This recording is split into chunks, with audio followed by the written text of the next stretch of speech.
रुक जाइए पिताजी, रुक जाइए। जो होना था सो हो गया बाबूजी। आपको पता नहीं वो लोग कितने खतरनाक है बाबूजी। हाँ पिताजी, भाभी ठीक कह रही हैं। नहीं बेटी नहीं, एक पत्रकार हूं मैं, जिसका काम है अन्याय के खिलाफ आवाज को बुलंद करना। मेरा कसूर इतना ही था ना कि मैंने जक्काल के खिलाफ एक आर्टिकल लिखा और उसकी उसने मुझे इतनी बड़ी सजा दी कि मुझ पर झूठा इल्जाम लगाकर मुझे जेल भेज दिया गया और मेरे बेटे को कत्ल करके तुम्हें विदा कर दिया। इतना ही नहीं, उससे भी उन जालिमों को चैन नहीं मिला तो उसके भाई जैकी ने मेरी कविता की इज्जत लूट ली। बर्दाश्त के लिए हद होती है बहू। आज मैं इंस्पेक्टर सूरज को उनके जुल्मों की सारी सच्चाई सुना कर रहूंगा। बाबूजी रुक जाइए, मैं कहती हूँ रुक जाइए बाबूजी।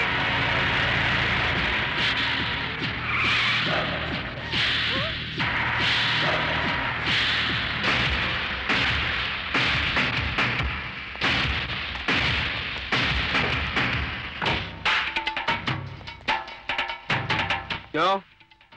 पुलिस स्टेशन जा रहा है? हाँ, मैं आज तुम लोगों को सारे शहर के सामने नंगा कर दूंगा। अच्छा?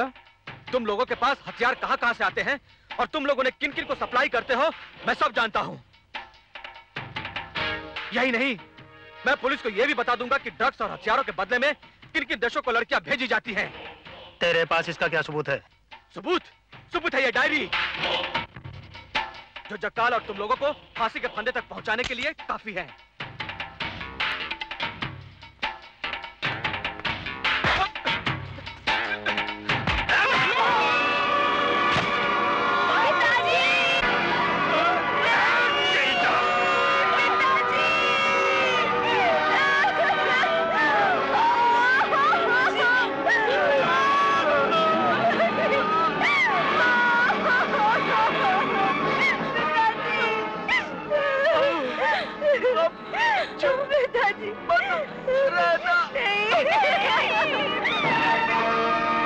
ये मर्डर मैंने तुम लोगों के आंखों के सामने किया।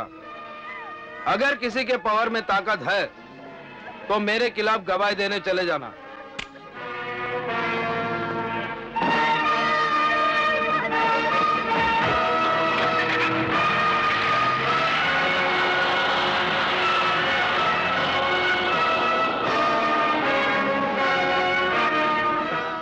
अब तो जागो भाभी, अब तो जागो। अरे कीड़ा भी कुचले जाने पर मरने से पहले काट लेता है, क्या हम उससे भी गए गुजरे हैं?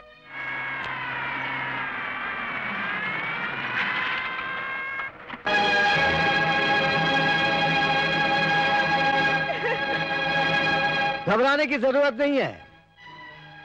मैं तुम लोगों से यहां बयान लेने नहीं आया, क्योंकि मुझे मालूम है कि जक्काल के आतंक ने तुम्हारी आत्मा, तुम्हारा ज़मीर दोनों को कैद कर लिया है और तुम लोग उस कैद से आजाद नहीं होना चाहते हो। और मुझे भी कोई इंटरेस्ट नहीं है तुम लोगों को आजाद कराने का। मैं तो सिर्फ यहां खाना पूरी करने आया हूं। आप लोगों ने चुपचाप जो हादसा देखा है उसके लिए बहुत बहुत शुक्रिया। हवलदार, लाश पोस्टमार्टम के लिए भेज दो।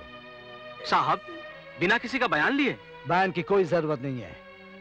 फाइल में लिख दो कि कुछ बदमाशों ने इस अनजान आदमी को मार डाला। काफी खोजबीन के बाद इसका कोई रिश्तेदार नहीं मिला। लाश लावारिस है। नहीं, ये लाश लावारिस नहीं है, ये मेरे ससुर की लाश है। मैं गवाही दूंगी। मिलॉर्ड, वैसे तो मेरे क्लाइंट बाबू बांगड़ा को जमानत के दिन ही अदालत में गैर हाजिर रहने की इजाजत मिल गई थी, मगर मुकदमे की नजाकत को देखते हुए मैं अपने क्लाइंट बाबू बांगड़ा को अदालत में पेश करने की इजाजत चाहता हूं। इजाजत है।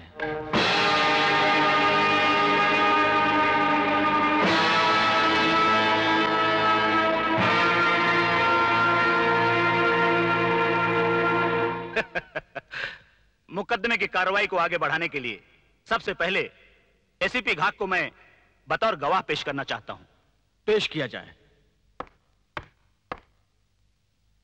मिस्टर घाग, 20 मार्च की सुबह कौन सा हादसा हुआ था? 20 मार्च की सुबह मेरे इलाके में एक जबरदस्त एक्सीडेंट हुआ जिसमें मिस्टर बांगड़ा बुरी तरीके से जख्मी हुए थे।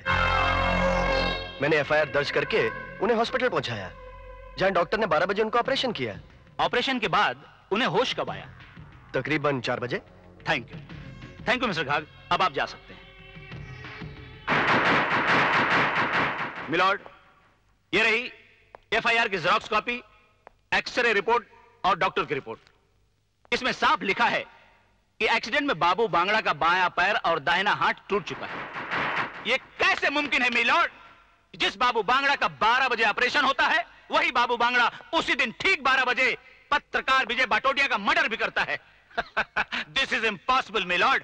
इसलिए मेरी अदालत से दरखास्त है कि मेरे क्लाइंट पर लगाया गया इल्जाम बेबुनियाद और झूठा है। लिहाजा मेरे क्लाइंट को बाइज्जत बरी किया जाए। नहीं जज साहब, ये झूठ है।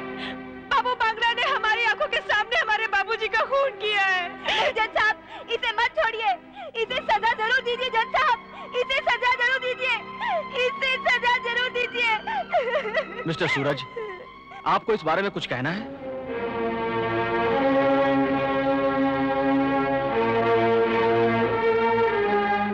नहीं मिलॉर्ड, मुझे कुछ नहीं कहना है। तमाम कार्रवाई को मद्देनजर रखते हुए अदालत इस नतीजे पर पहुंची है कि बाबू बांगड़ा विजय बाटोटिया का कातिल हो सकता है। चूंकि गवाही मकतूल की बहू और बेटी ने दी है, मगर अदालत एसीपी घाग और डॉक्टर की गवाही को भी झूठा करार नहीं दे सकती, क्योंकि एक समाज की और दूसरा इंसानियत की खिदमत करता है। इसीलिए यह अदालत शक का फायदा देते हुए मुलजिम बाबू बांगड़ा को बरी करती है।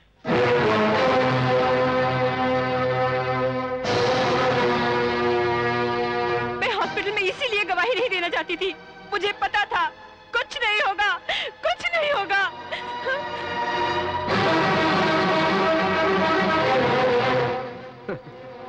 एसीपी साहब, देखा, जो भी बाबू बांगड़ा के काम में टांगड़ा डालता है, अपन उसको लंगड़ा कर देता है।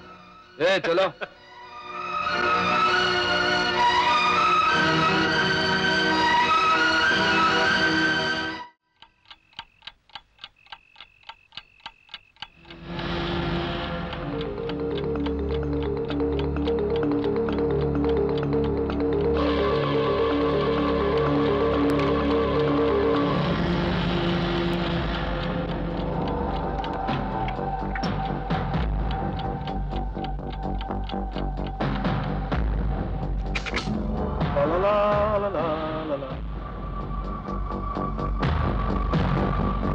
तू और इस वक्त?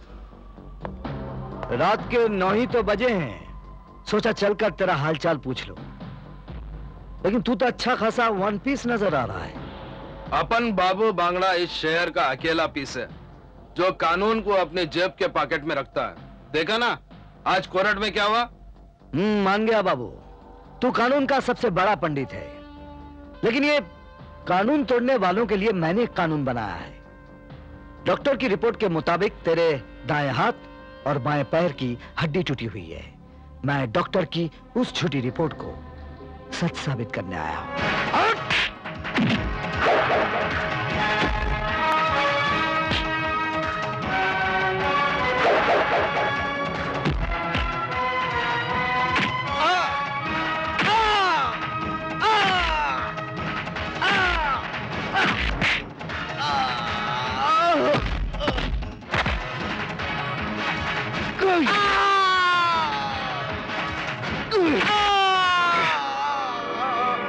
जाके अपने बाप जक्काल से कह देना, आज से वो होने वाला है जो अभी तक नहीं हुआ।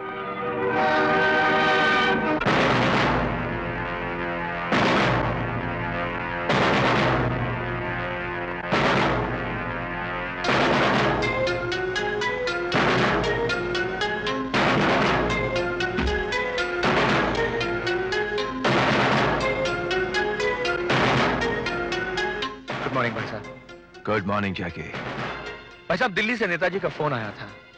उनको अपनी पार्टी के इलेक्शन के लिए 1 करोड़ रुपया चंदा में चाहिए। भेज दो। एमएलए प्रजापति से मेरी बात हो गई है। वो स्कूल और प्लेग्राउंड वाली करोड़ों की जगह अब हमारी हो गई है। हाँ, और भाई साहब, वो पेट्रोल पंप के लाइसेंस और फ्लाईओवर का ठेका भी हमारे आदमी को मिल गया है। ये तो होना ही था। भाई साहब, इस शहर की बिल्डर लॉबी ने आपके ऐशो आराम के लिए ऊटी में एक शानदार कॉटेज बनाया है, और ये एक छोटा सा तोहफा 1 करोड़ रुपए का आपकी नजर। ये तो होना ही था। भाई साहब, we have some good news from this people. Jakkal साहब, चरस और ब्राउन शुगर के हमारे धंधे में हमें 1.5 करोड़ का फायदा हुआ है। ये तो होना ही था। रेड लाइट एरिया से इस बार हमें 50 लाख का कमीशन मिला है जक्काल साहब। ये तो होना ही था।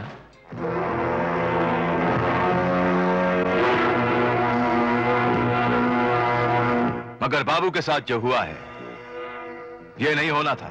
जब हवा ऑपोजिट के खिलाफ चलती है तो ऐसी गलती होती है। एसीपी सूरज जरूर लोमड़ी का झूठा पानी पिया होगा। साला बहुत शाना है।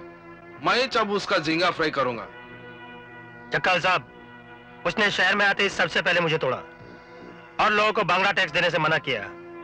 मैं और बाबू उसे खरीदने के लिए नोटों का बंडल लेके गए थे, मगर उसने वो नोटों के बंडल तुम्हारे मुंह पर मार दिए।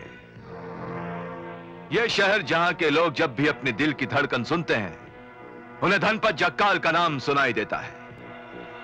जहां हमारे खौफ और दहशत की हुकूमत है, वहां के सरकारी नमक में इतनी ताकत कहां से आ गई?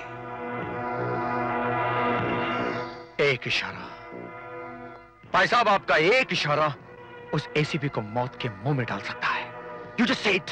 नहीं, हम उसे इस्तेमाल करेंगे, एक नए जूते की तरह जो शुरू में तो काटता है, मगर जैसे जैसे पुराना हो जाता है तो पैरों को आराम देता है।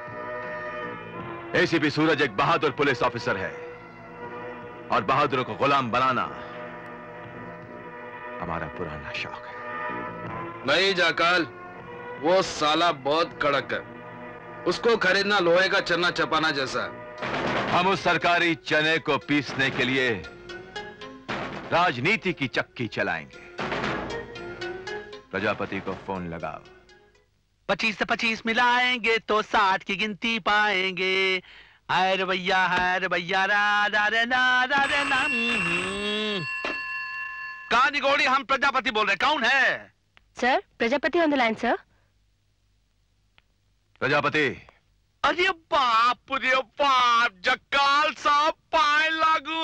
अरे आश्चर्य। नोटों से खेल रहा है क्या? देखिए, हम आपकी कमीशन लेकर अभी आता हूं ना।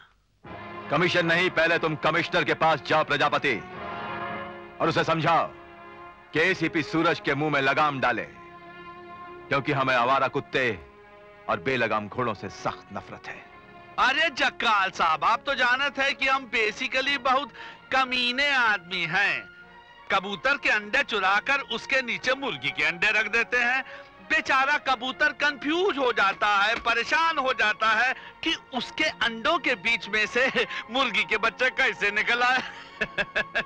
वैसे ही परेशान पुलिस कमिश्नर को भी होना पड़ेगा। कमिश्नर को कम और सूरज को ज्यादा परेशान होना चाहिए, समझे? आपने मुझे बुलाया सर? नेता प्रजापति ने तुम्हारे बारे में शिकायत की है कि कल रात तुमने इनके घर जाकर इनके साथ मारपीट की, जिसकी वजह से इनके हाथ पैर की हड्डियां टूट गई हैं। क्या ये बात सच है? नहीं सर, यह सरासर झूठ है। इसका यह हाल 20 मार्च को एसीपी घाक के इलाके में एक्सीडेंट से हुआ था। एसीपी ने एफआईआर दर्ज करवा के इसे हॉस्पिटल पहुंचाया। ठीक 12 बजे हॉस्पिटल में इसका ऑपरेशन हुआ और डॉक्टर की रिपोर्ट के मुताबिक इसमें साफ साफ लिखा है कि इसका बायां पैर और दाहिना हाथ एक्सीडेंट की वजह से टूटा है। और कल अदालत में बाबू के वकील ने यही साबित किया था। लेकिन सर, मैं कसम खाकर बोलता हूं, इसी ने कल रात मेरे से मारपीट की। कल कितने बजे? रात को ठीक 9 बजे। देखा सर, झूठ पकड़ा गया ना। आपको शायद याद होगा कि कल रात 8:30 बजे से लेकर 9:30 बजे तक मैं आप ही के पास था। अब ये कैसे मुमकिन हो सकता है कि एक ही आदमी 9 बजे आपके पास था और ठीक 9 बजे वही आदमी इसकी पिटाई करता है? आप ही बताइए sir. You are right mister Bangda. Prajapati से तो मैं बाद में बात करूंगा। फिलहाल तुम्हें एक वार्निंग जरूर देना चाहता हूं। अगर आइंदा हमारे ऑफिसर पर गलत इल्जाम लगाने की कोशिश की तो अंजाम अच्छा नहीं होगा। तुम्हें सूरज से माफी मांगनी होगी। ठीक है सर, मेरा टाइम का वक्त खराब है, इसीलिए जा रहा हूं और इसे माफी मांगकर सॉरी बोलता हूं।